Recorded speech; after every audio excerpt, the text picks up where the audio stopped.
A'udzubillahi minasyaitonirrajim. Bismillahirrahmanirrahim. Assalamualaikum warahmatullahi wabarakatuh. Waalaikumsalam. Alhamdulillahilladzi arsala rasulahu bil huda wa dinil haq liyuzhirahu 'alad dini kulli wa kafa billahi syahida. Wa ashhadu an la ilaha illallah wahdahu la syarikalah wa ashhadu anna Muhammadan abduhu wa rasuluh. Amma ba'du, fa inna asdaqal hadisi kitabullah wa khairal huda huda Muhammadin sallallahu alaihi wasallam wa syarral umuri muhdatsatuha wa kullu muhdatsatin bid'ah wa kullu bid'atin dhalalah wa kullu dhalalatin finnar. Sahabat-sahabat sidang majelis Drabanian yang semoga Allah muliakan dunia dan akhirat. Alhamdulillah, izin Allah kita bisa berkumpul kembali di Masjid Agung Al-Azhar yang mulia ini untuk melanjutkan bahasan kita dari kitab Ad-Dawa. Kita akan mengkaji sebuah bab yang diberikan judul secara umum, yakni andai ku tahu. Ini memiliki makna bahwa kita banyak tidak tahu bahwa Allah Jalla wa'ala, Allah Tabaraka wa ta'ala, zat yang kalau seandainya diminta dengan cara yang betul pasti akan memberi. Wa inna Allah ta'ala la yunalu ma'indahu illa bita'ah. Karena semua yang baik adanya di sisi Allah, dan semua yang di sisi Allah itu tidak mungkin kalian dapatkan tanpa mentaati Allah. Jadi kadang-kadang kita sudah berdoa bukan tidak, meminta pun rutin, sholat pun kita lakukan, cuma yang kita inginkan tidak Allah beri gitu loh. Ya mungkin menyenangkan hati kita mengatakan bahwa memang terkadang apa yang kita sukai belum tentu baik buat kita, atau mungkin yang kita benci kadang-kadang itu baik untuk kita. Iya, tapi kan kalau orang cuma sekedar bicara kayak gitu kayaknya enteng garing betul gitu ya. Sementara kalau seandainya dia tahu bagaimana cara mendatangkan yang di sisi Allah yang dia inginkan, dahsyat. Salah satunya isim a'zam, bahwa hadis yang diriwayatkan dari Abdullah bin Buraidah dari Ibnu Hibban dan Imam Ahmad pun mencatat dalam kitab sunannya ini bahwa dari ayahnya Abdullah bin Buraidah ini mendengar bahwa Rasulullah sallallahu alaihi wasallam mendengar ada seorang pemuda yang mengatakan, wa ilahukum ilahu wahid la ilaha illa huwar rahmanur rahim, alif lam mim, Allahu la ilaha illa huwal hayyul qayyum, Allahumma inni as'aluka bi anni asyhadu annaka antallah la ilaha illa antal ahadus samad lam yalid wa lam yulad wa lam yakul lahu kufuwan ahad. Beliau mengomentari bacaan orang ini dia telah mengatakan dengan meminta doa dengan mengedepankan isim a'zam. Kalau seandainya dia minta, Allah pasti beri. Dia minta perlindungan, Allah pasti lindungi. Ini dahsyatnya isim a'zam. Dalam Al-Quran ini dijelaskan bahwa Allah sendiri yang mengatakan wa ilahukum ilahu wahid la ilaha illa huwa rahmanur rahim. La ilaha illa huwa rahmanur rahim. Dua isim a'zam ini mentakzimkan Allah, karena secara umum ayat mengatakan bahwa Allah berfirman ud'uni astajib lakum, pokoknya minta langsung kepadaku ku jawab. Jadi adanya pengesaan ud'uni, minta kepada aku saja, astajib lakum, aku yang langsung menjawab. Li'anni aghna syuraka'i an syirki, karena aku ini sekutu yang paling benci disekutui, kata Allah itu. Dan Allah pun menegaskan wa maliz zalimina min ansor, tidak akan pernah ada penolong buat orang yang berbuat syirik. Jadi kalau sampai orang tertolong ketika dia menyelisihi apa yang Allah perintahkan, Nabi contohkan, maaf ada yang salah. Kebenaran menurut siapa? Wa man yakfur bitaghut wa yu'min billah faqad istamsaka bil urwatil wuthqa lan fisama laha. Karena urwatul wuthqa, ikatan yang kuat antara diri seorang hamba dengan Tuhannya, ini yang membuat cepat tidaknya ijabah yang dia minta. Allah katakan kepada Nabi Muhammad sallallahu alaihi wasallam, wa idza sa'alaka ibadi anni fa inni qarib ujibu da'watad da'i idza da'ani. Sampai Allah katakan ke Rasulullah dalam sebuah ayat, wa idza sa'alaka ibadi anni, kalau nanti ada yang sa'alaka, bertanya kepada kamu ya Muhammad, ibadi anni, dari hamba-hambaku tentang aku, berarti yang nanya tentang Allah sama kamu kalau bukan hambaku ya lain hal nanti, gitu ya.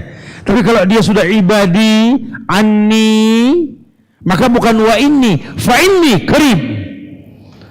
Buru-buru, fa inni, cepat katakan sesungguhnya aku dekat. Karena sudah betul, jenjangnya sudah betul. Dia sudah beriman, dia hamba Allah, dan dia minta kepada Allah dengan bertanya kepadamu ya Muhammad, yu'tikum kiflan min rahmati, gitu loh. Kalau disambungkan dengan Al-Hadid ayat 28, Allah mengatakan, ku telah siapkan dua rahmatku, wa yaj'alakum nuran tamsuna bihi wa yaghfir lakum. Dua kemuliaan tersebut Allah akan berikan cahaya dalam kehidupannya. Bukan cahaya diterjemahkan di pala orang ada neon bulat, bukan. Atau gambar orang pakai sinar, bukan. Tapi memang diberikan penerangan dalam hidupnya. Nah, penerangan ini luas maknanya nanti. Ya, bicara rizki, ya ja'alahum makhrajan wa yarzuqu min haitsu la yahtasib. Diberikan rezeki dari tempat yang tak diduga-duga. Iya. Maka sampai Nabi takjub sama orang beriman, bukan karena hartanya, bukan. Apa yang beliau katakan? Ajaman li amri mu'min, inna amrahu kullahu khairun lahu. Ini aku takjub kata sama orang beriman, karena semua yang ada di atas dunia ini berbentuk ujian. Ini membuat dia baik. Kalau diberikan ujian tentang kenikmatan, dia bersyukur. Diberikan ujian berbentuk kesulitan, dia bersabar. Ya, Masya Allah. Orang beriman tahu Allah pengen dia lebih dewasa dengan ujian. Ya, jadi bukan berarti hidup ini sukses atau gagal, bukan. Yang penting usaha. Bicara nanti hasilnya serahkan ke Allah. Karena terkadang memang Allah tahu yang terbaik buat kamu seperti apa. Masya Allah. Nah, ini orang yang berilmu, dia mengerti caranya. Karena ada adab-adab dalam doa. Kalau beliau Ibnu Qayyim menjelaskan, selain dia mengerti cara berdoa, di mana nanti ada rahasia doa. Ada rahasia doa. Salah satunya berdoa di waktu yang terjepit. Karena banyak orang ini kadang-kadang kalau terjepit malah larinya ke yang lain. Ya, waktu enggak terlalu terjepit, wirid, zikir rutin ke Allah, zikir pagi petang. Pas mentok ke orang pinter, banyak tuh. Ya kan kita doa udah tat. Ya usaha ya, Masya Allah tat. Nanya ya sama teman ya udah. Tinggal satu nih tat, orang pinter di mana tat? Begitu tuh ya, kadang-kadang kita begitu tuh. Jadi kalau udah mentok malah lupa sama Allah. Tapi kalau sahabat tidak. Justru mereka jadikan akhir dari semuanya itu Allah. Wa ilaihi tuhsyarun, dan hanya kepada Allah tempat kalian kembali, begitu kan? Kembali semua masalah.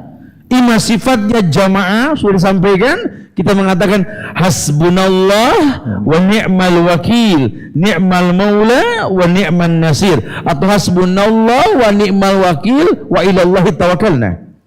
Atau kalau sendiri kita mengatakan apa? Hasbiyallahu la ilaha illa huwa alaihi tawakkaltu wa huwa rabbul arsil azim. Ini orang yang berilmu, dia tahu enak kalau ujungnya Allah selesai. Karena kalau ujungnya manusia, Allah bakal tunjuk tuh orang minta sama tuh manusia nanti di akhirat. Ima terjebak dalam syirik kecil maupun besar. Tapi kalau sama Allah tidak. Allah inginkan manusia paham. Makanya ketika ada orang mengatakan bahwa wa ilahukum ilahu wahid la ilaha illahu rahmanur rahim, alif lam mim Allahu la ilaha illahu wal hayyul qayyum, Allahumma inni as'aluka bi anni asyhadu annaka antallah la ilaha illa antal ahadus samad lam yalid wa lam yulad wa lam yakul lahu kufuwan ahad, as'aluk. Baru diminta sama Allah. Ini kan tafsiran iyyaka na'budu wa iyyaka nasta'in. Iyyaka, hanya itu kan kata ganti orang kedua tunggal. Iyyaka, hanya kepada Engkau saja ya Allah. Na'budu, kami beribadah. Kenapa pakai bahasa na'budu? Karena sifatnya bersama-sama. Ibadah itu berjamaah, arahannya ke sana. Wa iyyaka nasta'in, dan hanya kepadamu kami minta pertolongan. Artinya orang tidak gampang minta pertolongan sebelum mengedepankan ibadah. Makanya isim azam memuji Allah. Sebelum dia minta, dia puji dulu Allah. Dia buktikan kepada Allah bahwa tidak ada kesyirikan. Karena Allah mengatakan, wa ma lizzalimin min ansar, tidak ada penolong buat orang yang berbuat syirik. Dia pertontonkan, wa ilahukum ilahu wahid. Dia katakan, la ilaha illallah rahmanur rahim, isim azam. Wa ilahukum ilahu wahid, bahwa ilah kalian ilah yang satu. La ilaha illallah, tidak ada ilah kecuali Dia Allah. Ini tauhid. Dan ternyata tauhid inilah yang menjadi penyebab ikatan yang kuat antara diri seorang hamba dengan Tuhannya. Andai ku tahu cara berdoa seperti itu, mungkin selama ini saya nggak komplain dengan doa yang saya panjatkan. Bahkan ternyata ketika kita nggak mengerti cara berdoa kepada Allah, kita merasa putus asa dalam doa kita. Ini yang haram. Dilalah kita menjadi istijal, kita menjadi orang yang lelah dalam berdoa. Yaqulul abdu qad da'autu falam ara yastajibu li. Ketika dia mengatakan aku telah berdoa tapi tak kulihat jawaban. Haram. Kok bisa begitu? Karena dia tidak tahu. Dia tidak tahu. Ada level dalam agama, ada level. Ya, nanti antum bisa buka di surat Al-Ahzab ayat 35. Ketika Allah berfirman menjelaskan kepada manusia, innal muslimina wal muslimat wal mu'minina wal mu'minat wal qanitina wal qanitat wasadikina wasadikat. 4 level pertama. Nanti ada level berikutnya. Allah berikan jenjang tahapan kesempurnaan manusia. Innal muslimina wal muslimat, sesungguhnya orang Islam baik laki-laki maupun perempuan. Wal mu'minina wal mu'minat, orang beriman baik laki-laki maupun perempuan. Ternyata orang kalau mau masuk jenjang iman harus rapi Islamnya dulu. Makanya Islam, iman, ihsan. Di yang ketiga dikatakan wal qanitina wal qanitat wasadikina wasadiqat. Wal qanitina wal qanitat, orang yang patuh. Wasadikina wasadiqat, orang yang betul. Berarti orang bisa betul dalam beragama kalau tahapannya betul. Dia Islam, dia beriman, dia patuh, dia betul. Nggak bisa langsung betul, nggak bisa. Oh dia nggak betul, kalau sholat, waduh, nggak ketemu lagi orang kayak dia dah. Serius, masya Allah gitu. Tapi ya hobinya baca mujarobat, masya Allah. Hobi kitab mujarobat, dia nggak bisa begitu. Dia menangis, dia menangis meminta kepada Tuhan yang melalui penghuni kubur, nggak bisa begitu. Kerangkai kalimat-kalimat indah melalui sesuatu yang Allah haramkan. Tidak. Membaca ayat kepada hadrati fulan bin fulan, tidak ada. Hadratillah. Ini kehusuan yang dibuat-buat. Makanya orang yang indal muslimin wal muslimat wal mu'minin wal mu'minat wal qanitina wal qanitat wasadiqina wasadiqat, baru kemudian yakni wasabirina wasabirat. Biasanya kalau orang sudah bagus imannya, dia patuh dalam beragama, dia betul dalam beragama, Allah uji dia. Baru bisa mencapai jenjang level kelima, dia orang yang sabar. Wasabirina wasabirat. Kalau sudah sabar, yakni wal khasiina wal khasiat. Dia orang yang khusyuk. Makanya wasta'inu bisabri wassalah. Jadikanlah sabar dan sholat sebagai penolongmu. Khusyuk. Atau melihat di surat Al-Ahzab ini bahwa Allah tidak mengatakan bahwa kalau orang sudah shadiq maka Allah akan uji. Kalau dia diuji karena kebenaran agama dia, wassabirina wassabirat, dia akan bersabar. Wal khasiina wal khasiyat, dia bakal khusyuk. Wal mutasaddiqina wal mutasaddiqat, kalau dia sudah khusyuk, dia betul, dia akan gemar bersedekah. Artinya sedekah yang dia keluarkan ini bukan karena dia memang orang kaya, bukan, tapi dia tahu ma'anfaqtum min syai'in fa huwa yukhlifu. Apapun yang kalian infakkan, Allah yang bakal ganti. Bukan karena dia kaya dia bersedekah, karena orang miskin juga boleh bersedekah dong. Bukan cuma orang sehat yang boleh berpuasa, orang sakit juga boleh, kecuali dia tidak sanggup. Bukankah Allah mengatakan secara umum bahwa yang namanya puasa wa antasumu khairun lakum. Puasa itu baik untuk kamu. Orang sakit boleh puasa, gak Ustaz, suruh puasa aja dulu. Tuh kalau dia nggak kuat ya jangan dipaksa. In kuntum maridun aw ala safarin fa iddatu min ayyamin ukhra. Kalau memang antum sakit, ya, antum dalam keadaan safar, bayar di waktu yang akan datang. Bukan berarti nggak boleh. Kalau udah dicoba nggak kuat, jangan dipaksa. Bayar di waktu yang akan datang. Begitu bahasa agama. Orang bersedekah sama. Ya, dia orang Islam, dia orang yang beriman, dia orang yang qanit, patuh dalam beragama, dia orang yang benar. Kalau dia sudah begini, dia diuji sama Allah. Efeknya dia sabar, efeknya dia khusyuk, efeknya dia gemar bersedekah. Baru wal mutasaddiqina wal mutasaddiqat, inilah level berikutnya. Wassaimina wassaimat. Orang yang gemar berpuasa, puasanya ini bukan karena kemiskinan yang dia rasa, bukan. Walaupun efek puasa ini kita akan merasakan kemiskinan orang lain, sehingga ada pahala khusus kalau orang berbuka puasa kita kasih makan. Apa pahala khususnya? Berpahala seperti pahala orang yang berpuasa. Oh, saya senang sekali mendengar teman-teman Rabbanian sini akan mengadakan buka puasa bersama nanti di Masjid Agung Al-Azhar. Yuk kita nimbrung. Ya, mungkin puasa kita tahun-tahun kemarin belum betul. Mudah-mudahan tahun ini jadi betul. Biar lebih betul lagi kita nimbrung dah. Ayo yang mau kasih apa kita bareng-bareng dah. Kita bikin ala Madinah lah insyaallah ya. Insyaallah kita lar nanti pokoknya. Ya, gimana caranya nih kalau suasana di sana itu ya Allah, orang tuh berebut ngajak buka puasa. Ya, kadang-kadang marah kalau ya apa yang dia ajak orang direbut lagi dia marah. Jarang kita ngeliat posisi kayak begitu di sini. Ya, Masya Allah, itu orang gemar sekali memberi makan orang karena memang dia tahu kebaikan ya harus fastabiqul khairat. Idza amsayta fala tantazir as-sabah wa idza asbahta fala tanzar tajri. Masa itu kan perkataan emas dari Abdullah bin Umar. Menjadi orang yang harusnya tahu kalau memang ada kesempatan berbuat baik di pagi hari jangan tunggu sore, di sore jangan tunggu pagi, itu perkataan yang baik. Sekarang Ramadan, persiapan dari sekarang. Ramadan itu kan buah yang dipetik. Ya, banyak sekali kemuliaan di bulan itu. Kalau nggak dipersiapkan dari Rajab ini nggak bisa. Rajab, Sa'ban, Ramadan. Bulan Allah, bulan Rasul, bulan umat. Diberikan sekian banyak kemuliaan tentang Ramadan. Tidak semua orang merasakan indahnya Ramadan.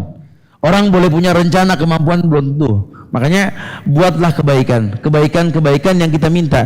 Kemarin sempat saya sampaikan sebentar surat Al-Anfal ayat 24. Ya, Allah panggil, ya ayyuhalladzina amanu stajibu lillahi walir rasuli idza da'akum lima yuhyikum wa'lamu annallaha yahulu bainal mar'i wa qalbi wa annahu ilaihi tuhsyarun. Sempat disampaikan sepintas ketika kita bahas lagi dan lagi ya mulihin, bahwa ada ayat yang mengatakan ya ayyuhalladzina amanu, hai orang yang telah beriman, istajibu lillah. Kalau lihat terjemahannya cuma datangilah panggilan Allah gitu dan Rasulnya. Tapi istajibu dalam bahasa Arab ini asata wajibah. Bukan cuma sekedar mendatangi, tapi dia minta tolong sama Allah untuk bisa mendatangi panggilan Allah. Bukan cuma sekedar gugur sholat, gugur sedekah, gugur puasa, bukan. Semua orang juga tiap tahun puasa. Cuma kalau dapat hikmah puasa belum tentu.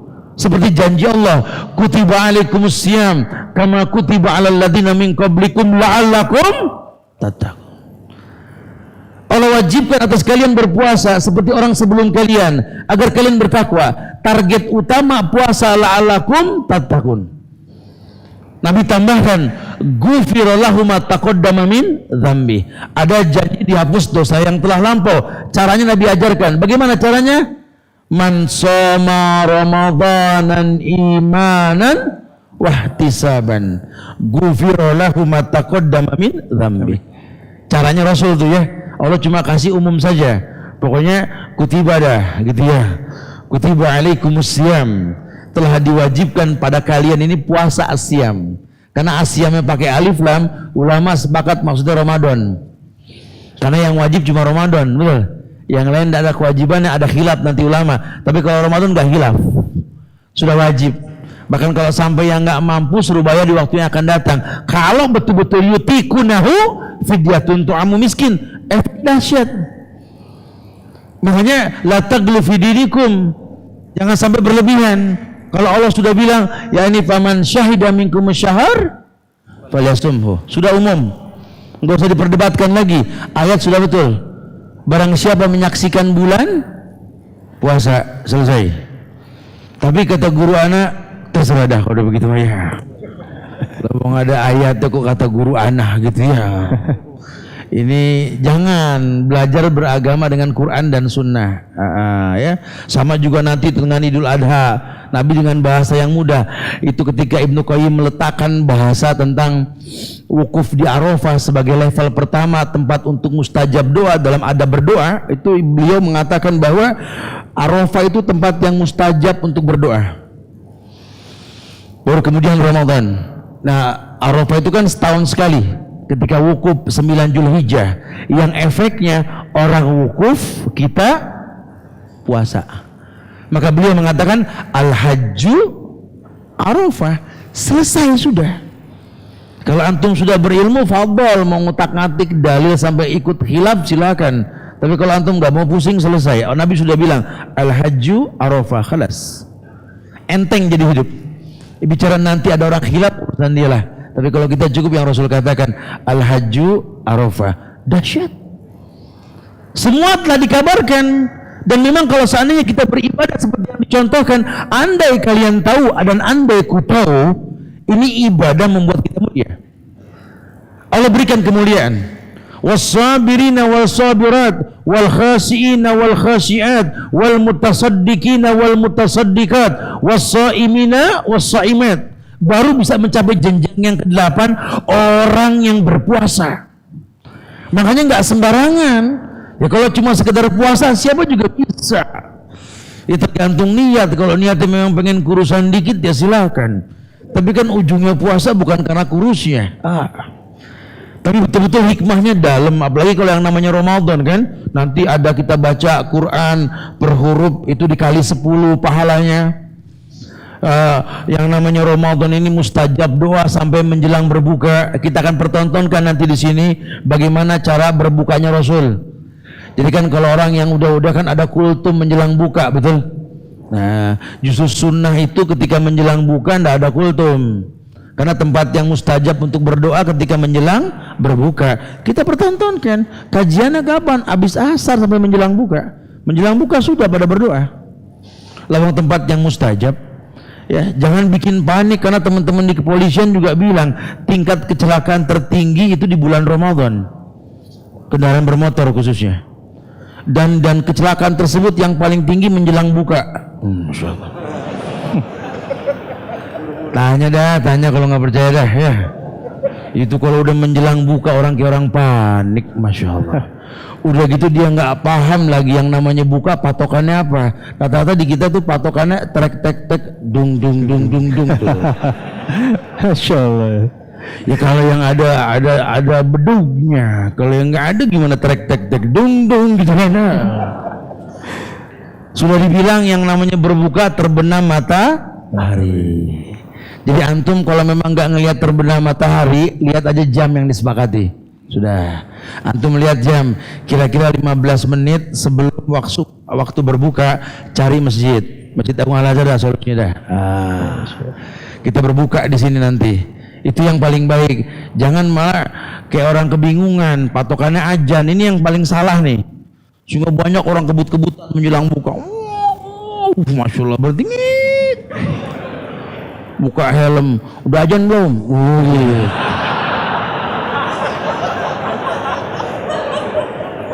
Kata yang ditanya, wallahu alam. Ini kan 8:30, hanya azan katanya.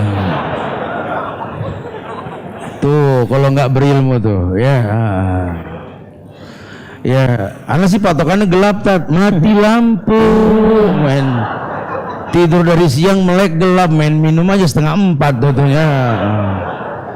Ini kalau kita nggak berilmu rusak semuanya urusan ini. Ya, jadi betul-betul berilmu harus tahu. Ini nggak main-main loh masalah waktu berbuka loh ya. Karena memang tempat yang mustajab, antum biasakan untuk mencari tempat untuk berbuka. Jangan di jalan, jangan.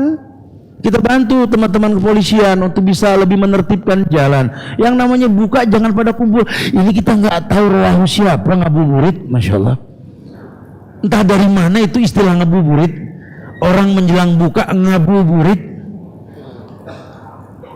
kan bahaya sekali. Justru sunnahnya itu berdoa.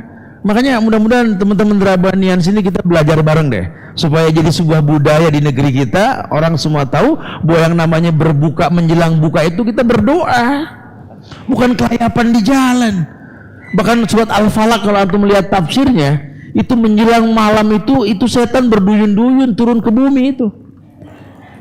Untungnya diikat kalau bulan Ramadan, betul. Setan kan diikat, ada hadisnya kan tentang setan yang diikat, betul. Tapi setan dari golongan jin. Karena setan dua golongan. Alladzi waswisu fi sudurin nas minal jinnati wan nas. Golongan jin emang diikat.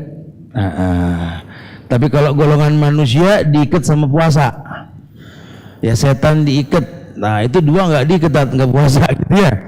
Itu dari golongan manusia ya. Makanya kita harus tahu bahwa apa sama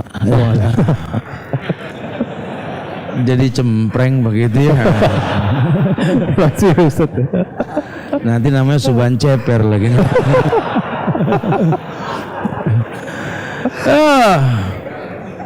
Allah tekankan sekali bahwa menjelang berbuka ini mustajab doa, dan Ramadan itu waktu yang tepat untuk itu. Makanya kalau kita berilmu, ketika menjelang berbuka pun sama, bahwa dalam Islam ini diajarkan cara berbuka. Iftar umum, kita buka puasa namanya iftar, tapi ada sunnah namanya takjil. Harus kita sampaikan kepada sahabat-sahabat muda sekalian Drabanians, ya. Silakan Anda mau berbuka puasa nanti di bulan Ramadan. Buka puasa kan tren tuh ya, Ramadan buka bersama tuh tren. Tapi ingat, tidak boleh yang namanya berbuka puasa merusak kewajiban sholat maghrib kita. Ini banyak nih gara-gara berbuka puasa bersama bukber ya, maghrib hilang banyak. Izin dari rumah merapi betul. Sampai rapi pakai koko, kopi dimiringin dikit gitu. Nunggu ditegur sama orang tua mau kemana? Minta modal mak, mau bukber. Oh. Subhanallah, anak soleh siap. Oh masya Allah ya. Ustaz, awal Ustaz. Boleh ini ya. Fadal. Ini Ustaz tadi kan sudah ini dibahas masalah Ismul Azam itu kayak menyangkut kayak rahasia Ustaz, gimana caranya biar doa itu diramu biar terkabul ya. Terus kemudian kita sudah membicarakan tadi Ramadan mengingat kepada waktu, salah satu waktu Ustaz ya. Iya. Sama tadi di Arafah disebutkan ternyata tempat. Berarti doa-doa ini sebenarnya banyak triknya Ustaz ya. Iya. Termasuk mungkin gini Ustaz ya, kalau tadi kayak Ramadan itu termasuk dalam waktu-waktu doa yang terkabul Ustaz ya. Kira-kira selain itu apa tuh Ustaz yang banyak sebenarnya yang kita sebenarnya paham tapi kadang kelupa gitu Ustaz. Ya. Waktu-waktu tersebut dituliskan oleh beliau yang pertama yakni sepertiga malam. Ya kan Ramadan belum sampai gitu ya. Cuma tadi kasih bayangan tentang Ramadan sepintas seperti itu. Cuma jangan sampai Ramadan dirusak karena kita nggak berilmu. Ya di luar Ramadan ada sepertiga malam. Tentu itu pun ada di bulan Ramadan. Kemudian ketika kita mendengar azan, antara azan dan iqamah, itu mustajab doa. Nah kalau orang yang berilmu ketika azan berkumandang sampai menjelang iqamah, maka dia banyak berdoa. Ya, dia banyak berdoa karena mustajab doa. Kemudian buat orang laki khususnya ketika imam di atas mimbar, beliau duduk di antara dua diri dia, itu mustajab. Ya. Kemudian ketika pasukan menuju medan tempur, itu mustajab doa. Ya, medan tempur yang dimaksud ketika pemerintah memerintahkan pasukannya untuk ke sebuah medan tempur. Ya, itu mustajab doa. Ya contoh kayak model kejadian bom bunuh diri kemarin.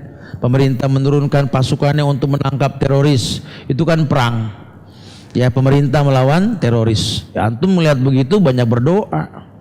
Bukan malah selfie. Ya. Suka begitu tuh orangnya. Jadi jangan, justru kesempatan antum berdoa. Ketika antum terzolimi, itu mustajab doa. Jadi ketika antum merasa terzolimi dengan keadilan sekarang, jangan menghujat, jangan mencaci, doakan. Orang yang hatinya baik terzolimi, maka dia akan berdoa untuk sebuah kebaikan. Kemudian yakni ketika dia berada di waktu hujan turun. Hujan turun itu mustajab doa loh. Ya, makanya kalau antum yang tahu tentang hujan turun, nggak panik. Berarti memang harus berdoa. Ya, jangan jadi kecewa. Hujan turun, Allahumma shayban nafian. Bukan ya hujan, bukan. Ganti status, Allahumma shayban nafian. Berarti ada doa khusus di saat tertentu juga, Ustaz. Artinya misalkan karena hujan tuh doa dikabulkan. Ya, dia minta doa, ya Allah jodoh hari ini datang gitu misalkan. Enggak ya, tapi Allahumma shayban nafian. Iya, maksudnya Allahumma shayban nafian ini memang khusus doa hujannya. Tapi kita boleh berdoa apa aja di dalam itu. Oh boleh, Ustaz. Karena kan Allahumma shayban nafian kan kita minta supaya hujan bawa manfaat. Karena memang di Quran dibilang liyutahhirakum bih wa yuzhiba ankum rijza syaitan. Banyak tuh manfaat hujan untuk mensucikan kalian, mengusir setan, ya, dan lain sebagainya. Manfaat hujan banyak sekali. Kita minta manfaatnya. Tapi di sisi lain juga ada hadis yang menjelaskan tiap tetes air hujan yang jatuh ke bumi itu malaikat yang bawa. Kemudian malaikat naik ke langit membawa doa orang-orang yang berdoa. Kecuali istighfar yang ditunda. Istighfar siapa? Saudara yang bermusuhan dengan saudaranya. Ya, ini tradisi menjelang Ramadan yang pada bermusuhan sama saudara. Udah, ini bulan Rajab, bulan Allah, bagus. Silaturahmi kita sama saudara kita, sama keluarga kita temuin, orang-orang tua temuin. Ya insya Allah pahalanya berlipat ganda karena bulan Allah. Ustaz, menyangkut adab sama waktu nih Ustaz ya. Iya. Ada hal yang sebenarnya ini jadi pertanyaan banyak di kita ya. Salah satu doa yang terkabul adalah setelah sholat wajib ya. Nah ini sebagian ada yang misalkan begitu dia habis sholat wajib harusnya dia itu memang berzikir dalam artian bahwa berzikir seperti yang zikir setelah sholat atau dia berdoa Ustaz? Iya. Ketika banyak orang menganggap bahwa berdoa setelah sholat adalah merupakan sebuah bid'ah, ya kita harus tahu arti bid'ah di sini seperti apa. Yang dikatakan bid'ah ini ketika diikat doa dengan sholat. Ya. Tapi secara umum dalil mengatakan kita boleh bertawasul dengan amal soleh dan sholat merupakan amal soleh, sehingga bukan diikat dengan sholatnya. Karena kalau sholat kata Rasul kan tahrimuhu takbir wa tahliluhus salam. Sholat dimulai dengan takbir, diakhiri dengan salam. Beliau ajarkan bertasbih, bertahmid, bertahlil, gitu ya, dan beliau contohkan seperti itu. Bagaimana dengan doa? Ibnu Qayyim ini dalam kitab Ad-Dawa orang yang mencontohkan berdoa setelah sholat, tapi bukan diikat dengan sholatnya. Artinya kalau antum nggak berdoa ya nggak apa-apa. Tawasul lebih. Ya, karena kita bertawasul dengan amal solehnya. Karena salah satu amal soleh yang tertinggi setelah syahadat ya sholat. Jangankan sholat, lawang kita baca ayat saja sebelum berdoa boleh kok. Bukan antum kirim Al-Fatihah buat orang yang sakit, tapi antum baca Al-Fatihah sebelum kirim doa gitu loh. Jadi kan kita kadang-kadang kalau neranginnya sambil emosi jadi berantem gitu kan ya. Padahal kalau mau pelan-pelan ngomongnya selesai. Ya, marilah kita doakan sahabat kita yang sakit. Ya, kita bertawasul dengan bacaan Al-Quran. Ya, kita membaca Al-Fatihah, kemudian kita mendoakan, boleh. Doanya Allahumma adhibil ba'sa isfi anta syafi la shifa illa shifauka shifaan la yughadiru saqam, boleh. Sembuhkan dia ya Allah, boleh. Tapi mukadimahnya ayat, gak ada masalah. Ya, tidak ada masalah, boleh. Bahkan Syekh Abdul Razak bin Abdul Muhsin Al-Abbad, beliau orang yang memperbolehkan dan mencontohkan baca Al-Fatihah sebelum akad nikah. Ketika banyak orang menganggap bid'ah, iya kalau diikat bid'ah. Tidak ada syarat nikah dengan Al-Fatihah, tidak ada. Ustaz, kita ganti mic dulu Ustaz, biar enak kayaknya Ustaz ya. Ini bahayanya seru, tapi kalau putus-putus nggak asik juga ya. Ya. Nah, Ustaz. Ya. Jadi selama memang kita bertawasul dengan sesuatu yang baik, diperbolehkan, asal nggak menjadikan sebuah rutinitas kewajiban, tidak.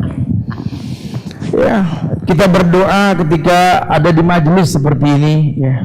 Dan saya duduk di majelis beliau dan rutin setiap bulan saya duduk di majelis beliau. Tidak pernah saya tidak mendengar kecuali beliau berdoa dalam majelisnya. Kenapa Pak? Karena memang majelis ilmu ini mustajab doa, tapi nggak menjadi sebuah sunnah, apalagi wajib untuk berdoa gitu loh. Sehingga kalau antum mau memanfaatkannya boleh-boleh saja, lawang timingnya tepat, ya. Itu sebuah kecerdasan untuk mengambil sebuah kesempatan dalam kesempitan, karena memang dia tahu momen yang tepat untuk itu gitu loh. Boleh-boleh saja. Oh, Masya Allah. Nah terus itu Ustaz ya, masih berhubungan sama sholat terus. Biasanya kan pernah saya dengar itu kalau sholat itu ibarat memanah ya, target. Nah itu ini gimana Ustaz ya? Doa silahul mu'min. Hadis yang sahih, Rasul pernah bersabda bahwa doa itu senjata orang beriman. Kalau senjata kualitasnya bagus dan pemiliknya itu memang punya lengan yang bagus, dia mampu untuk memanah dengan cara yang bagus, kemungkinan tepat itu sangat lebih besar. Tapi kalau salah satunya kurang, ya akan kurang. Contohlah, sejak zaman Nabi yang namanya Rabbana atina fid dunya hasanah wa fil akhirati hasanah wa qina adzabannar. Itu sudah dahsyat karena ada dalam ayat Al-Qur'an, betul. Ya, doa yang bisa merubah 3 kesulitan yang enggak mungkin orang mampu merubah. Gelapnya malam, gelapnya dasar lautan, gelapnya perut ikan. Doa Yunus dan masuk kategori isim a'zam. Ya, ketika kita mengatakan la ilaha illa anta subhanaka inni kuntu minaz zalimin. Doanya Adam alaihissalam yang membuat diri dikembalikan ke surga oleh Allah. Ketika dikeluarkan dari surga apa? Rabbana zalamna anfusana wa in lam taghfir lana wa tarhamna lanakunanna minal khasirin. Ini semua dari dulu sudah dahsyat. Tapi kok sekarang banyak yang berdoa tapi nggak sedahsyat dulu, Ustaz? Itu yang dimaksud. Karena boleh jadi senjatanya bagus tapi lengannya ini nggak bagus, ya, jadi nggak akan pernah tepat. Kita kalau ngelihat orang yang memang fisiknya bagus, lengan bagus, senjata rapi dan dia berilmu, itu mana, waduh mantep. Ismul azam itu berarti penting Ustaz ya? Penting sekali, ya penting sekali, mampu untuk tepat. Tapi kalau seandainya orang tersebut buta matanya, kemudian dia megang panah, nggak kabur yang di depan, betul? Masya Allah. Nah, isim azam ini ilmu. Anak muda itu berilmu, kata Rasul. Laqad sa'alallah bi ismihil azim. Kau telah meminta ke Allah dengan namanya yang azim. Alladzi idza du'iya ajaba. Yang kalau dia berdoa, Allah pasti jawab. Ya, kenapa? Karena pemahaman tentang tauhidnya betul. Bukankah umum tadi ayat dikatakan ud'uni astajib lakum? Jangan cuma ud'uni astajib lakum, berdoalah kepadaku kan aku jawab. Bukan cuma begitu. Tadi wa ilahukum ilahu wahid la ilaha illallahur rahmanur rahim alif lam mim Allahu la ilaha illallahul hayyul qayyum Allahumma inni as'aluka bi anni asyhadu annaka antallah la ilaha illa antal ahadus samad lam yalid wa lam yulad wa lam yakul lahu kufuwan ahad as'aluk idza du'a ajabah. Kalau dia meminta pasti Allah jawab. Subhanallah. Nama-nama Allah semua Ustaz ya. Sebagai kuncinya. Nah ini mungkin sebagian dari tadi ada yang Ismul Azam itu apaan ya? Ismul Azam ini artinya nama Allah yang azim. Kita mentakzimkan ya. Sebagian mengatakan ada 2 tempat tuh di Al-Baqarah dan Al-Maidah itu ya. Tapi sebagian mengatakan di surat Toha juga ada. Ya, Nabi Yunus ketika beliau menjelaskan tentang la ilaha illa anta subhanaka inni kuntu minaz zalimin. Kebayang enggak sih ya kalau kita di posisi Nabi Yunus, ditelan ikan, masuk ke perut ikan, dibawa ke dasar lautan. Kalau kita yang jadi Yunus, ini yang nggak mungkin lah ya. Cuma kalau seandainya kita yang ditelan ikan, standar doa kita apa sih? Standar doa kita, ya Allah, keluarkan aku dari perut ikan. Standar begitu pasti. Standar dong ya. Bahasa Arabnya Allahumma akhrijni min batnil hut, gitu ya. Ya Allah, keluarkan aku dari perut ikan. Nah, cuma kan Nabi Yunus nggak baca begitu. Apa yang Nabi Yunus baca? La ilaha illa anta subhanaka inni kuntu minaz zalimin. Artinya apa? Ya Allah, keluarkan aku dari perut ikan. Enak kau. La ilaha illa anta apa? Tidak ada ilah yang berhak diibadahi dengan benar kecuali Allah. Sesungguhnya aku orang yang zalim. Di mana keluarkan dari perut ikannya? Tidak ada. Kok tidak dibaca? Karena nggak usah diajarin. Allah juga tahu. Allah nggak ciptakan manusia buat berumah di perut ikan. Nggak ada cerita begitu. Allah tahu kamu tuh nggak bakal susah. Allah tahu darah kamu bagus, biru, masya Allah ya. Silsilah kamu cakep. Sampai Nabi mendoakan keluarganya sampai akhir zaman. Saking memang darah turunan Rasul tuh bagus. Kemarinya aja dirusak sama orang yang ngaku-ngaku turunan Rasul. Keluarga Rasul, masya Allah, sampai Nabi mengatakan apa kata Nabi? Allahumma ja'al rizqu ali Muhammadin qut. Ya Allah, jadikan rezeki keluarga Muhammad sampai kapanpun sekedar saja. Masya Allah. Nabi doain keluarganya miskin. Ini kalau pada tahu nih doa begini, Nabi bilang nggak ada yang ngaku turunan Rasul. Betul? Nabi haramkan sedekah buat keluarga Rasul. Nabi haramkan kesyirikan. Subhanallah, dahsyat loh. Kenapa? Karena silsilah itu penting sekali. Ya, jadi nggak usah khawatir. Kamu sudah baik, kamu nggak berbuat dosa. Sekarang kamu susah. Ini cuma ujian. Katakan la ilaha illa anta subhanaka inni kuntu minaz zalimin. Ya dulu saya itu semuanya serba ada, Ustaz. Cuma karena saya kufur nikmat, sekarang jadi saya jadi susah. Gimana buat ngembaliin harta saya yang dulu? Baca yang dibaca oleh Nabi Allah Adam alaihissalam. Adam tidak minta dibalikin ke surga. Kalau kita yang jadi Adam, dulu pernah tinggal di surga, ya, kemudian dikeluarkan dari surga karena sebuah dosa. Kira-kira kalau kita jadi Adam, yang kita doa apa? Ya Allah, balikin dong ke surga, betul ya? Ya udahlah, kita nggak ngomong surga, nggak mungkin karena kita bukan penghuni surga. Apa artinya asal kita bukan di surga, betul ya? Adam, betul. Taruh deh kita ada tinggal di sebuah perumahan mewah, orang kaya kita, anggaplah surga dunia. Ya sekarang Allah bikin kita susah hidup. Bagaimana untuk kembali seperti dulu? Mirip, baca Rabbana zolamna anfusana. Kami telah berbuat zalim ya Allah. Dulu waktu kami hidup kaya, kami foya-foya. Dikasih kesehatan, kami begadang malam, mabuk, dugem, ini itu. Sekarang udah ngomong bareng batuk baru tahajud. Allah gitu loh. Jadi kadang-kadang begitu tuh kita ya. Yang paling baik kita istighfar. Ternyata istighfar ini akan mengembalikan posisi kita yang hilang. Masya Allah, Masya Allah.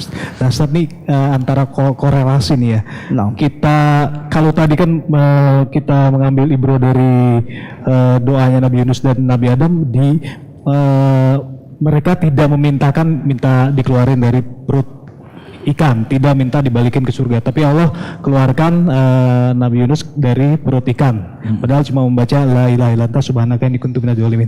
Nah, bagaimana sementara kita diperintahkan gini, Ustaz?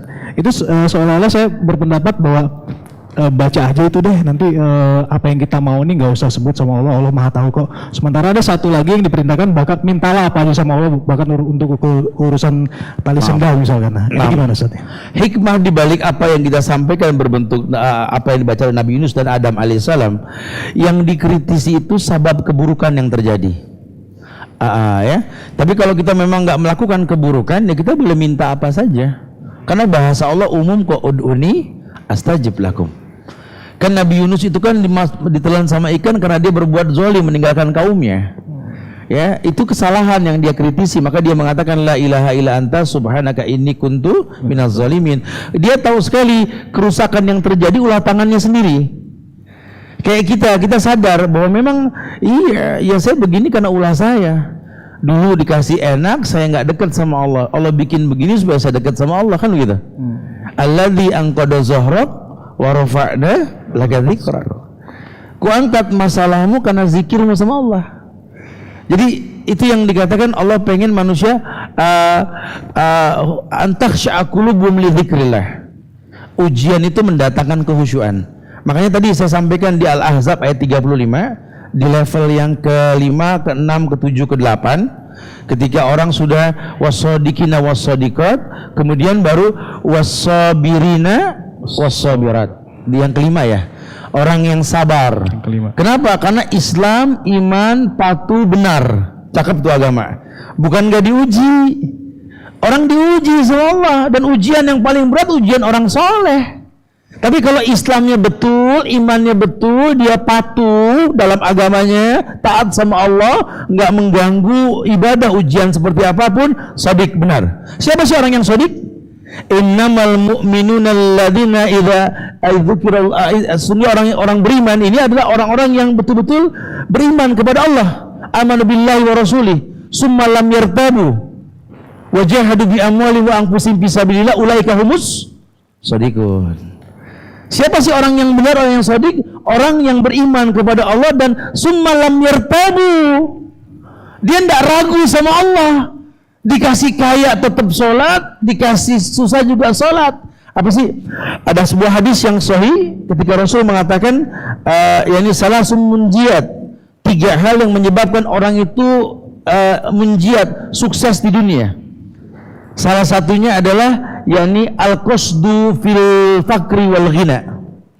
Al-qasdu fil fakri wal ghina. Hidup sederhana dalam keadaan miskin maupun dalam keadaan kaya. Kalau mau selamat, salah satunya kata Rasul al-qasdu. Al-qasdu hidup apa adanya. Hidup apa adanya. Ala dhifi aja. Apa adanya saja. Sudah, jangan direkayasa. Sudah, kita begini-begini. Ya, saya pernah sampaikan bahwa jangan merubah diri karena sesuatu yang diuji gitu loh. Ya memang kita sudah begini, qasdu ya akhi. Antum sama orang tua dari zaman antum sekolah sampai antum tua bangka, ya udah begitu aja sama orang tua. Ya kolokan, di antum puji dia, masya Allah, fadal. Jangan mentang-mentang sekarang sukses jadi agak beda sama, jangan. Dulu zaman susah mah apa kabar mah, sehat mah, masya Allah. Ya begini ya, doain mah ya biar sukses. Sekarang udah sukses. Apa kabar mah? Gimana? Jangan qasdu ya akhi. Sederhana fil fakri wal ghina gitu loh ya. Allahu a'lam. Masya Allah, seru Ustaz ya. Barakallah. Kita mungkin masuk ke sesi pertanyaan ya Ustaz ya. Ayo jemaah, brother sister, mungkin minta tolong untuk disiapkan dulu ininya. Siap, mikrofon siap, yang bertanya juga siap. Angkat tangan dulu yang tinggi, yang mau bertanya. Siapa yang milih nih? Anak atau antum? Waduh, kalian yang milih ya? Ya. Ya udah, yang paling semangat di tengah, bisa nggak dioper mikrofon nih? Sekalian oper hadiahnya buat beliau yang baju biru. Berdiri dulu mas. Nama dan tinggal ya. Dioper aja estafet.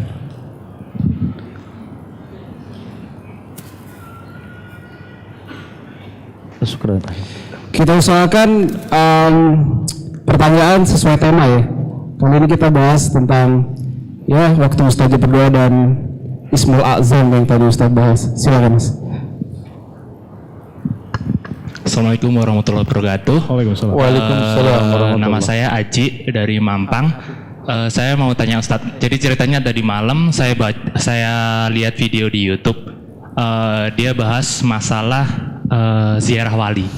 Jadi saya belum tahu, ini kan sudah lama, kasus yang lama dibicarakan masalah ziarah wali itu boleh apa enggak gitu. Kalau saya dari segi saya bilang ya setelah mendengar pengajian biasanya ya itu harusnya nggak boleh ya. Tapi dari pengajiannya mungkin 3 minggu atau 4 minggu yang lalu kita ada dari Ustadz siapa itu saya lupa, katanya kita bisa minta tolong berdoa pada orang yang soleh. Itu kan bisa kan? Jadi kita ada orang soleh, kita minta pertolongan untuk menyampaikan doa kita.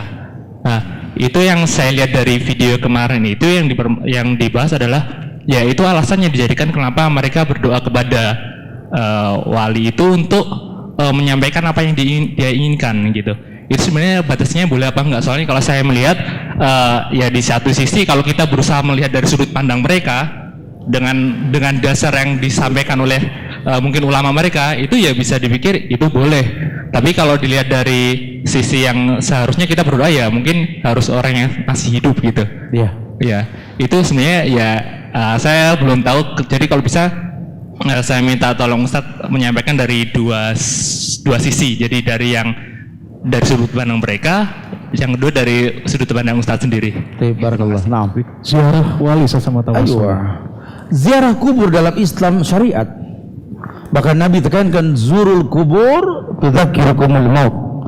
Ziarahi kubur untuk mengingat kematian. Jadi kalau dibilang ziarah kubur itu tidak ada, salah. Bahkan kita orang laki suruh sering ziarah. Dan Islam ajarkan cara ziarah. Ya, kita mengucap salam ketika masuk ke dalam kubur, melepas sendal. Ya, kalau seandainya kuburan tidak terawat, ya adalah usul fiqh mengatakan darul mafasid muqaddam ala jalbil masalih, mencegah sesuatu yang buruk terjadi lebih dikedepankan ketimbang melakukan kewajibannya. Boleh pakai untuk jaga-jaga karena nggak terawat. Kemudian jangan menginjak kuburan, jangan melengkahin kuburan, la tajlisu alaiha, jangan duduk di atasnya, la taj'alu qabri sanaman yu'bad, jangan kuburan dijadikan berhala yang disembah. Bas, menghadap kiblat, antara kita kubur kiblat, berdoa menghadap kiblat buat penghuni kubur, kemudian merenung. Tuzakirukumul maut, disyariatkan. Tapi kalau sudah bahasanya bertawasul sama mayit, wallahi kuburan yang paling agung di atas muka bumi ini kuburan siapa? Rasulullah sallallahu alaihi wasallam. Dulu ketika Nabi hidup, seluruh sahabat datang ke Rasul. Ya Rasulullah, ud'ullaha li, ud'ullaha lana, liya yanzilanal matar. Berdoalah kepada Allah untuk kami, agar Allah turunkan hujan kepada kami. Nabi angkat tangan ke langit berdoa, turun hujan. Masya Allah. Ada perempuan datang ke Rasul, sudah berobat, ya sudah berusaha, tetap penyakit ayahnya nggak sembuh. Datang ke Rasul, berdoalah kepada Allah agar Allah hilangkan penyakit ayahku. Kata Nabi, kau datang ke orang yang benar, ku kan berdoa untukmu pada Allah, Allah akan hilangkan penyakit ayahmu. Masya Allah. Tapi asal tahu saja, kalau seandainya kamu sabar setiap penyakit ayahmu kambuh, sorga. Ayan aja dah kalau gitu Rasul, ayan aja. Paling berapa tahun sih ayan gitu ya. Kalau gara-gara ayan, surga sama ayan. Tapi tolong doakan ke Allah, kalau penyakit ayanku kambuh, jangan sampai auratku terbuka. Ini dahsyatnya sahabiah Rasul. Masya Allah. Ya, tetapi ketika Rasul sudah wafat, tidak ada satu sahabat pun yang datang ke makam Rasul. Padahal kita sepakat ya, makam yang paling azim makam siapa? Rasul. Cukup mengucapkan salam, assalamualaikum ya Rasulullah, assalamualaikum ya Abu Bakar, assalamualaikum ya Umar, betul? Karena sekarang posisinya kuburan tersebut sejajar. Dimakamkan di rumah Aisyah. Tidak ada satu sahabat pun yang datang ke makam Rasul minta sama Rasul, tidak, kecuali bersolawat. Kemana mereka bertawasul? Ke Abbas. Siapa Abbas? Paman Rasul. Abbas keluarga Rasul, orang soleh, boleh. Kita datang ke guru kita yang masih hidup, yang baik agamanya, ustadz, ustazah, doain dong. Kita datang ke orang tua kita tuh lebih mustajab, dakwatul walid di waladi. Salah satu doa yang paling mustajab di atas muka bumi, doa orang tua sama anaknya. Makanya antum jangan sukses nggak sukses, sukses nggak sukses temuin orang tua, minta doanya. Ya, itu penting sekali. Jadi datang ke orang soleh yang masih hidup dan mampu. Dan dalam tawasul ini kan meminta wasilah. Islam tuh ajarkan tawasul, boleh tawasul. Ya, kita bertawasul sama ayat-ayat Allah, a'udzubika kalimatillahi tammah, boleh. Kita bertawasul dengan nama-nama Allah. Allah yang mengatakan lillahi asmaul husna fad'uhu biha, boleh. Kita bertawasul sama orang-orang soleh yang masih hidup, boleh. Kita bertawasul sama orang yang mampu untuk ditawasuli, boleh. Ke Pak dokter, tolong dong sembuhkan saya. Mudah-mudahan melalui Bapak Allah kasih kesembuhan, boleh. Kenapa? Kita minta ke orang ahlinya. Ada ayat yang mengatakan fas'al ahla dzikri in kuntum la ta'lamun. Antum minta tolong orang untuk dorongin mobil yang mogok, lihat fisiknya gede, bisa minta tolong nggak? Dorongin dong, boleh. Tapi kalau antum minta sama anak kecil pulang sekolah PAUD, dorongin dong, haram antum. Mintanya mah enggak gitu ya. Apalagi minta ke dukun, sudah jelaskan Allah nggak akan pernah jawab orang-orang yang berbuat syirik kan? Sudah, tidak ada. Allahu a'lam. Nah, Masya Allah. Berarti kita nggak boleh bisa teh. Orang khususnya anak-anak muda ini kita sering banget nih suka latah nih orang tua kita udah meninggal, kita ziarah ke kuburan mereka terus mungkin kita ada yang mau ujian, mau ngelamar kerja tuh kadang-kadang sering kan pah doain nih. Hatta orang tua nggak boleh sate. tidak ada. Orang tua. Iya makam Nabi. Antum lihat ya. Dalam Islam itu menjawab salam hukumnya wajib kifayah. Assalamualaikum, gak usah semua atau waalaikumsalam atau cukup sudah, yang lain gugur sudah. Tapi kan kita ngucap salam ke dalam kuburan, assalamualaikum ahlal kubur. Bahkan mereka pun tidak mampu menjawab salam kita, betul? Ini kan menandakan mereka sudah nggak mampu. Dari dulu sudah dikatakan, mereka mengatakan ma na'buduhum illa liqarribuna ilallahi zulfa. Kami tidak sembah dia, kami cuma menjadikan dia sebagai bentuk taqarrub ilallah. Diharamkan sudah ada dari dulu itu sudah. Makanya entah bagaimana caranya ini kerusakan dipertontonkan dalam agama. La taghlu fi dinikum. Ya ahlul kitab la taghlu fi dinikum. Ini agama-agama ahlul kitab ini yang bertawasul kepada mayit, kepada rabi-rabi mereka, pendeta-pendeta mereka. Ini di Islam tidak boleh. Karena sahabat nggak mengajarkan yang seperti itu. Wallahu a'lam bishawab. Ayo, gimana Mas, puas? Ya sebenarnya ya puas. Saya sendiri sudah sebenarnya paham itu. Tapi yang paling susah kan memahamkan orang lain itu ya. Jadi kalau ada nggak kiat-kiat dari Ustadz, misalkan gimana cara misalkan ada teman yang tetap berpikiran kuat kuat sama pendapatnya bahwa ini boleh karena dia itu dulu orang soleh gitu. Jadi mungkin dia berpikirnya ya mungkin yang permintaannya dia itu tersampaikan sama orang yang sudah meninggal itu, mungkin ruhnya itu, terus kemudian di hari kiamat nanti ketika ditanya ya orang itu bisa menjadi penolong buat kita. Mungkin ada berpikiran seperti itu atau ada cara, jadi intinya ada nggak Ustadz cara tersendiri untuk memahamkan orang lain tentang masalah ini? Ya, antum bicara amar ma'ruf nahi munkar kalau sudah begini. Ya, antum bicara memerintahkan pada kebaikan, mencegah pada keburukan. Nanti kita bicara uslub dalam dakwah kalau sudah begitu. Ya, karena bicara sama orang yang yakin dengan dalil yang salah. Ya, berarti antum harus jadi orang yang memang dinanti sama dia. Sehingga kalau dia sudah tergantung sama antum, bahasanya gampang. Karena banyak orang juga memang awalnya nggak nerima karena dia nggak tahu bobot kita. Tapi setelah tahu manfaat kita buat dia, nanti akan perlahan. Ingat, kita tidak mampu memberikan hidayah. Hidayah urusan Allah. Jadi tugas kita cuma balighu ani walau ayah. Yang saya sampaikan tadi sudah cukup sudah. Ketika kita katakan sama dia, siapa kuburan mana yang paling agung di atas muka bumi ini, dia akan berkata kuburan Rasul. Adakah sahabat yang datang ke makam Rasul untuk minta ke makam Rasul? Sampai sekarang orang datang ke makam Rasul itu untuk berziarah, mengatakan assalamualaikum ya Rasulullah. Betul? Cukup itu sudah. Kita datang ke makam Baqi, 20.000 sahabat dimakamkan di Baqi. Itu kuburan orang soleh. Antum datang ke Baqi, antum lihat. Ini kuburan, masya Allah, sederhananya itu kuburan. Ya, tidak ada orang yang minta ke situ, kecuali orang-orang Syiah. Kecuali orang-orang yang memang al-musyrikin yang berbuat syirik karena minta kepada penghuni kubur. Wa ya'dubillah wa na'udzubillah. Kalau antum dimudahkan datang ke Nabawi, antum bisa lihat betapa banyak orang-orang Syiah ini yang berdoa menghadap makam sementara kiblatnya di sebelah sana. Kelihatan tuh kalau kita ke belakang mau ke Baqi itu kan, kita mau ke Baqi dari depan tuh makam Nabi sebelah kiri, itu kiblatnya sebelah kanan. Tapi banyak orang menghadap makam Nabi, mereka berdoa. Itulah agama yang ditawarkan sama mereka seperti itu. Wallahu a'lam bishawab. Insyaallah kita bisa umrah bareng-bareng nanti semua. Amin. Insyaallah. Baik, kita lanjut ke Sister Said yang mau bertanya. Mikrofonnya sudah siap. Assalamualaikum warahmatullahi wabarakatuh. Waalaikumsalam warahmatullahi wabarakatuh. Silakan nama dan tempat tinggalnya. Saya Kiki dari Cibubur, Ustadz. Ya. Cuma mau lengkapin aja, tadi minta lengkapin. Tadi kan ada 3 hal yang membuat orang sukses di dunia. Nah itu baru 1, baru hidup sederhana aja. Ya. Yang 2 lagi apa Ustadz? Terima kasih. Wassalamualaikum warahmatullahi wabarakatuh. Waalaikumsalam. Assalamualaikum warahmatullahi wabarakatuh. Ya memang kita nggak ngebahas itu tuh. Baru hidup ya, CV-nya aja. Ustaz. tapi nggak apa. Yang pertama adalah yakni khasyatullah fi sirri wa alaniyah. Yang pertama adalah takut kepada Allah dalam keadaan sendiri maupun bersama-sama.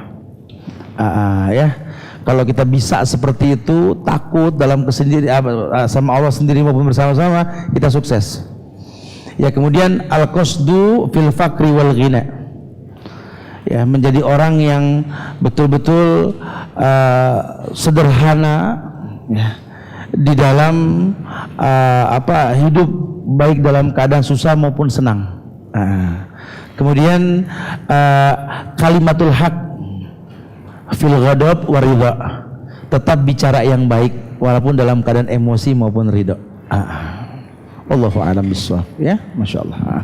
Gimana Mbak Kiki dari Cibubur? Ya, syukron Ustadz. Afwan. Insyaallah. Oke, kita balik ke brother side. Pertanyaan berikutnya, dari sisi yang paling jauh dulu, si paling jauh dulu, ya. Tadi kan tengah udah nih, kita ke kanan dulu nih. Silakan Mas yang kacamata. Mikrofonnya tolong didistribusikan. Sebelum kita dengar pertanyaan dari beliau, ada sedikit pengumuman atau info terbaru untuk teman-teman sekalian, yaitu kita baru aja kebetulan handphone Rabanians atau admin itu kemarin sempat error, jadi diminta untuk kalian semuanya agar register ulang untuk bisa mendapatkan update broadcast dari info-info kajian malam hari ini setiap Rabu malam. Jadi pastikan Anda telah register ulang. Untuk di nomor WhatsApp silakan semuanya simpan 0878 784 05003. Sekali lagi 0878 784 05003 dan PIN BBM di 5E 080D91. Sekali lagi di BBM 5E 080D91. Jika ingin ulangan nanti kita sambung. Silakan Mas, mau bertanya. Assalamualaikum warahmatullahi wabarakatuh. Waalaikumsalam warahmatullahi wabarakatuh. Saya Angga dari Tangerang. Tangerang. Assalamualaikum Ustaz. Waalaikumsalam warahmatullahi. Ini sebenarnya pertanyaan melanjutkan pertanyaan sebelumnya tentang adab saat ziarah. Bukan kebudayaan. Mungkin karena dari kecil sampai dengan saat ini saya mengikuti keluarga, misalkan kalau seandainya ziarah ke makam keluarga, kita membacakan surat Yasin. Baca Yasin, kita menghadap ke makam. Menurut Ustadz, gimana? Mohon penjelasannya. Syukran. Assalamualaikum warahmatullahi wabarakatuh. Sebenarnya bukan menurut saya ya. Ya, maksudnya menurut pandangan Islam dan hadisnya. Ada hadis yang mengatakan bahwa qiraatul Quran indal mait laisa lil mait fa inna lil qari. Ya, bahwa bacaan Quran untuk mayit bukan untuk mayit tapi untuk yang baca. Insyaallah mudah-mudahan kita ketemu nanti nih 22 Desember nanti saya buat acara Discover to Holy Land. Kita ke Madinah, kita Mekah Madinah, yang mau silakan nanti tanggal 23 Desember insyaallah ya, atau yang sudah berangkat kita ketemu setiap akhir tahun nanti. Anak-anak muda khususnya saya tekankan anak-anak muda nih, kita keliling ke ulama Madinah, kita ngobrol sama mereka, kemudian kita akan lihat depan mata kita nanti bagaimana adab ziarah di Baqi maupun di Ma'la di Mekah, nanti kita bisa lihat, sehingga kita akan melihat depan mata kita ini kuburan-kuburan orang-orang mulia ya. Tidak ada satu ulama pun yang baca Quran untuk mayit. Lain sama kita kalau musim nyekar ya. Makanya sampai bulan Sya'ban cuma di Indonesia diganti bulan Roah. Di Arab enggak ada bulan Roah. Bulannya para arwah katanya gitu ya. Itu udah ada tim-tim khusus pembaca Quran buat kuburan. Ya, diiringi dengan penjual-penjual kembang gitu ya. Ini kalau saya ngomongin tukang kembang ya nggak laku dah urusan kalau begini dah. Ya memang serba salah ya, kita kalau ngelarang harus ngasih solusi sih ya. Harusnya kita kasih solusi kerjaan yang lain supaya nggak berbuat bid'ah gitu loh. Qiraatil Quran indal mayyit laisa lil mayyit fa inna lil qari. Bacaan Quran untuk mayit bukan untuk mayit tapi untuk yang baca. Karena memang hukum asalnya Quran buat orang hidup. Iqra ma ana biqari. Nabi yang bilang, baca kamu ya Muhammad, aku enggak bisa baca. Iqra bismi rabbikal ladzi khalaq. Baca dengan nama Tuhanmu yang menciptakan kamu. Karena orang hidup, orang mati sudah enggak bisa baca. Iqra itu kan perintah buat orang yang hidup. Iqra ya akhi, Iqra. Nabi yang bilang ma ana biqari karena dia hidup. Makanya kalau Quran dibacakan buat mayit, wallahu alam bisawab. Tidak ada satupun hadis yang sahih tentang Yasin. Antum ilmiah sedikit, antum belajar. Ya, kita nggak mau menyalahkan, cuma kita pengen belajar. Jadi kalau terjadi khilaf, jangan jadi pertentangan, belajar solusinya. Nah, dengan belajar kita tahu, oh iya. Allah yahdina insyaallah. Allahu a'lam. Oke. Mungkin nanti kalau ada pertanyaan yang kurang puas, kita lanjut di bawah nanti ya Mas ya. Kita lanjut dulu. Ya, syukran. Ya, kita tunggu beberapa saat lebih panjang. Nanti kita duduk dulu tuh di dekat booth bazar Ramadan. Kita duduk dulu sama Ustadz kayak ngobrol-ngobrol. Ada apa sih sebenarnya di booth bazar Ramadan? Oke, kita lanjut ke Sister Said. Bentar dulu Mas. Sister Said, kita mungkin berapa penanya lagi, Pak Ahmad? Ada satu lagi. Mungkin ini selesai pertanyaan terakhir, nanti kita lanjut di bawah. Biar kita punya waktu lebih banyak di bawah juga. Oke, silakan yang sudah megang mikrofon. Assalamualaikum warahmatullahi wabarakatuh. Waalaikumsalam warahmatullahi wabarakatuh. Saya Via dari Pancoran, Ustadz. Iya. Ustadz, ini kaitannya insya Allah masih berkaitan dengan doa, hanya terkait dengan proses ta'aruf. Kondisinya seperti ini, perempuan ini sedang menjalani proses ta'aruf dengan pria. Kondisinya adalah perempuan ini ada di Indonesia dan prianya di Malaysia. Dan saat mengajukan proposal sudah sepakat bahwa perempuan ini akan ikut suami ke Malaysia, Ustadz. Kemudian saat jelang khitbah, si perempuan ini menemui keraguan dan baru berpikir panjang gitu, nanti berandai-andai misalkan kondisinya itu di Malaysia tidak dekat dengan keluarga dan berbagai hal lainnya. Nah, gimana kiat-kiatnya supaya hati kita itu mantap untuk menentukan pilihan, supaya kalimat andai aku tahu itu nggak terjadi kalau misalkan nanti setelah sah pernikahan gitu, Ustadz. Dan Coba gue tahu dulu gini ya. Pokoknya di luar tema, yang penting ada andai ku tahu ya. Nggak apa, terus. Ya. Apakah keraguan selama proses ta'aruf ini jadi salah satu petunjuk dari doa kita bahwa dia bukan jodoh kita, Ustadz? Kemudian pertanyaan lainnya. Orang kedua? Enggak, pertanyaan saya. Oke. Kemudian kalau misalkan kita dijodohkan dengan orang tua, kemudian kan telah nikah ya, tapi hati kita itu nggak ikhlas dan nggak ridho gitu, Ustaz, tapi sudah sah, dan itu statusnya itu hukumnya seperti apa?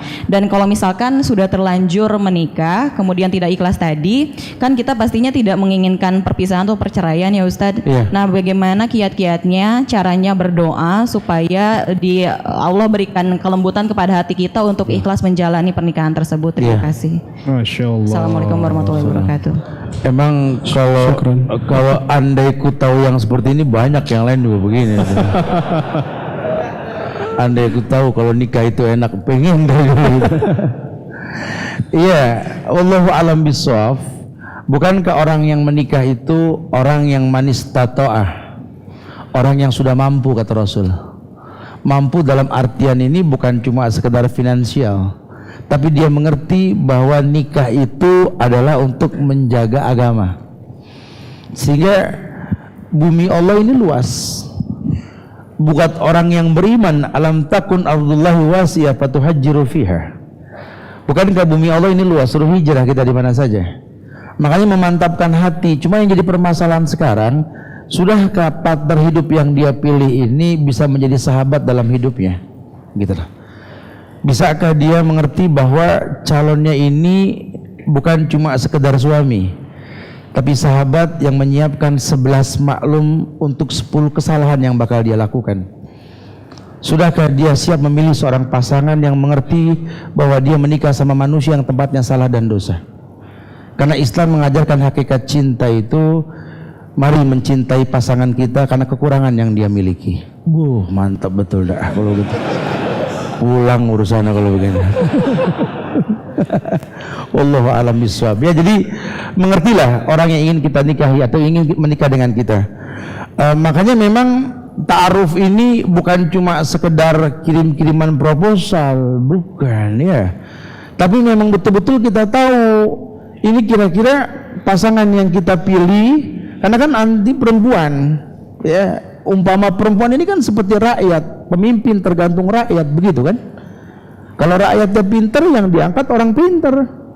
Tapi kalau rakyatnya pas-pasan, ilmunya ya nasib, betul. Tapi kalau seandainya sudah terangkat dengan ilmu yang dia miliki, ya dia harus sadar bahwa pilihannya ini adalah manusia, tempatnya salah dan dosa. Maka kembalikan kepada agenda awal dia menikah, bahwa dia ingin memiliki pasangan yang menggandeng tangannya untuk membuka pintu surga, seperti itu kan.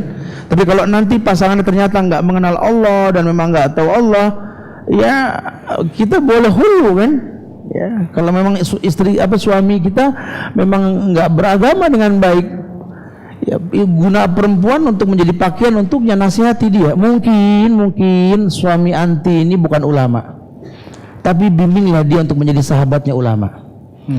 Mungkin dia bukan orang yang alim, tapi arahkan dia untuk selalu menuntut ilmu, itu lebih baik gitu loh ya.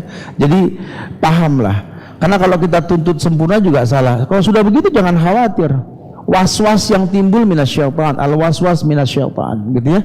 Kemudian yang kedua, kalau kita dijodohin sama orang tua, ya mau nggak mau kita nerima Ustaz. Tapi ketika menjalani hati ini nggak ikhlas ya, mulailah mengerti bahwa belajarlah mencintai dan membenci karena Allah. Ya, jadi ayyuhibbal mar'u la yuhibbuhu illa lillah. Salasun man kunna fihi wajada halawatal iman. Ada 3 hal yang orang bisa merasakan manisnya iman. Yang pertama, ayakunallahu wa rasulahu ahabba ilaihi mimman siwahuma. Kau akan rasakan agama ini ringan dan manis, iman ini indah kalau kau dulukan Allah dan Rasul. Yang kedua, kau akan rasakan manisnya pernikahan, manisnya iman, manisnya agama ini ketika ayyuhibbal mar'u la yuhibbuhu illa lillah. Belajar mencintai seseorang karena Allah, membenci pun karena Allah. Jadi mungkin kita nggak suka, tapi Allah suka sama dia, belajar kita suka. Ya, jangan sampai kita nggak belajar menyukai yang Allah sukai.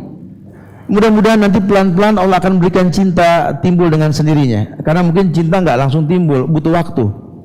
Ya tadi ketika kita makin sadar bahwa pasangan kita ini manusia yang nggak sempurna. Saya pernah sampaikan di hadapan antum, salah satu hikmah kita bangun malam, berwudu, kemudian memercikan bekas wudu kita ke pasangan kita ketika selesai tahajud, tapi ngomong dulu ya. Jangan main kebret aja ya. Kata Ustaz Subhan, kebret jangan. Nah, hikmahnya itu kan bukan cuma memercikan air wudunya, tapi melihat pasangan sedang tidur. Saat itulah rasa iba akan timbul. Anda kesal sama istri karena cerewetnya Allah ya Fat, subhanallah. Bikin pergi cepat pulang lelet, betul-betul ya. Tapi kalau ngelihat dia lagi tidur tuh, ya Allah, timbul kesian. Ya Allah, iya ya. Padahal kalau dilihat dari pala ke kaki, ya Allah, ini manusia. Kalau melek galaknya orang ini, ya Allah, gitu. Cuma yang mau nerima kita bau cuma dia doang gitu kan. Ya, perempuan juga pegal sama suami, lihat suami lagi tidur, lihat, coba deh, lihat. Ya Allah, dari pala ke kaki itu, ya Allah, memang nggak enak dilihat tadi ya. Gitu. Tapi ya kalau sering kita lihat gitu, ya Allah, nih orang bagusnya di mana gitu. Tapi kalau nggak ada dia nih, ya Allah, kayaknya nggak berjalan ini kehidupan, ya Allah. Jadikanlah dia pembimbingku untuk ke surga. Nanti timbul sendiri tuh dengan sendirinya tuh ya. Wallahu a'lam bishawab. Nah, sama istikharah mungkin satu. Aywa, istikharah sudah pasti ketika dia karena sudah memilih, dia sudah jadi istri, kita nggak usah istikharah lagi. Harusnya tadi ketika dia menentukan sikap, ya udah, saya ikuti perkataan orang tua saya. Istikharah harusnya. Pas ta'aruf mungkin tadi pas ya. Iya, ketika ta'aruf maka dia harus beristikharah. Ya, istikharah itu setelah dia tetapkan pilihan mengatakan iya atau tidak. Wallahu a'lam bishawab. Nah, Gimana Mbak Fia yang di pancoran? Mikrofonnya Masih Ustadz. gimana Mbak Fia? Iya, Cukup ya? Cukup. Cuman untuk yang pertanyaan kedua ya, kalau misalkan ya kita sudah berusaha untuk mencintai karena Allah, tapi kalau misalkan saat hati kita tidak ikhlas itu pernikahannya tetap sah Ustadz atau Sah. seperti apa? pernikahan itu sah karena ada wali. Kecuali kalau nikah lari nggak ada wali nggak sah. Tapi rasa ikhlas itu tidak membatalkan pernikahan. Nggak membatalkan pernikahan. Enggak, Baik, ya. baik. Jadi kebencian seorang istri itu nggak membatalkan pernikahan. Nikah itu bisa batal kalau terlontar kalimat talak dalam keadaan tidak dipaksa oleh seorang suami. Ya. Suami mengatakan talak dalam keadaan emosi pun tidak sah. Ya. Allahu a'lam bishawab. Nah, Cukup ya? Iya, syukron Ustadz. Afwan. Oke, kita masuk ke pertanyaan terakhir sebelum Ustadz nanti menutup dengan kesimpulan. Silakan yang mau bertanya dari sisi. Pertanyaan terakhirnya nanti di bawah aja, Zak.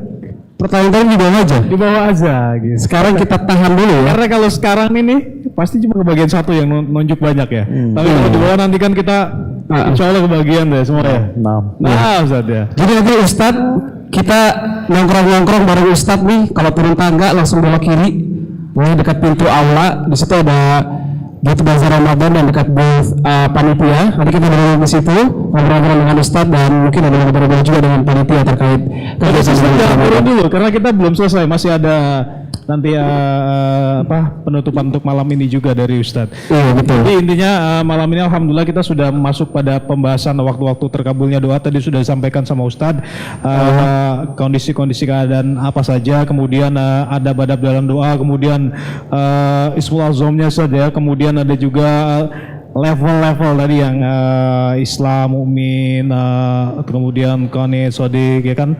Itu insya Allah nanti kalau misalkan antum bisa catat nanti next week ditanya kan tahu siapa tahu ada hadiahnya gitu loh. Betul. Kemudian juga nanti ada tadi sudah banyak dibahas, insya Allah nanti masih berkelanjutan saja. Iya, insyaallah. Nah, tafadhol Ustaz untuk pengakhir sesi malam ini Ustaz. Baik, jamaah yang Allah muliakan, sehingga kesimpulan yang kita ambil untuk melanjut kepada bahasan yang akan datang, kita akan bahas tentang level-level manusia dalam ibadah ya. Itu di Al-Ahzab ayat 35 itu tafsir panjang sekali nanti ya. Masya Allah. Sampai wadzakirinallaha katsiran wadzakirat a'adallahu lahum maghfiratan wa ajran azima. Ujungnya itu surga nanti insyaallah. Jadi secara umum bahwa yang kita bahas kali ini adalah bentuk ilmu seseorang yang mengedepankan isim a'zam. Bukan cuma sekedar dia mentakzimkan Allah dalam keyakinan, tapi dalam ucapan.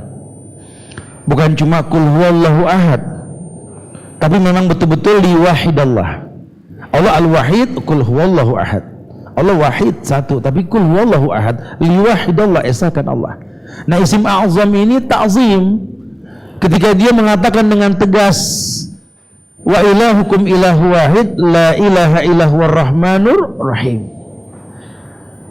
Ini as'aluk, aku meminta. Dia pertontonkan bentuk tauhid ke Allah. Kenapa? Karena Allah yang mengatakan, kalau kau tak tauhidkan aku, bagaimana kau bisa mengatakan Allah as-samad? Bukankah qul huwallahu ahad, Allahus samad? Dengan kau esakan Allah, maka kau menegakkan as-samad, Allah tempat meminta. Nah, ketika manusia tidak bisa mengesahkan Allah, permintaan sebagus apapun yang dikatakan senjata seseorang tidak akan pernah mengenai sasaran. Sudah bagus doanya, sudah bagus senjatanya, cuma lengannya lemah. Makanya yang lampau sempat saya sampaikan, la ta'tazu fid du'a fa innahu la yahliku anid du'a ahadun. Jangan lemot dalam berdoa gitu loh. Jangan sampai putus asa, jangan. Karena tidak ada orang yang musnah karena doa. Ini orang beriman harus yakin, ini doa senjata. Yuk anak-anak muda seJakarta, doakan Indonesia, doakan negeri ini, doakan bangsa ini, agar Allah datangkan pemimpin yang betul-betul mengenal Allah dengan cara yang benar. Bukan malah menggiring massa untuk berdemo di pinggir jalan, bukan. Ajak orang untuk berdoa. Semoga Allah muliakan. Ya subhanallah, itu yang diinginkan. Jadi ta'zim dengan isim a'zam. Ingat, doa itu senjata. Doa itu senjata. Nanti kita akan ramaikan doa ini di bulan Ramadan. Maka dukung rencana-rencana Rabanians ini untuk buka puasa bersama nanti insyaallah ya. Wallahu a'lam bishawab.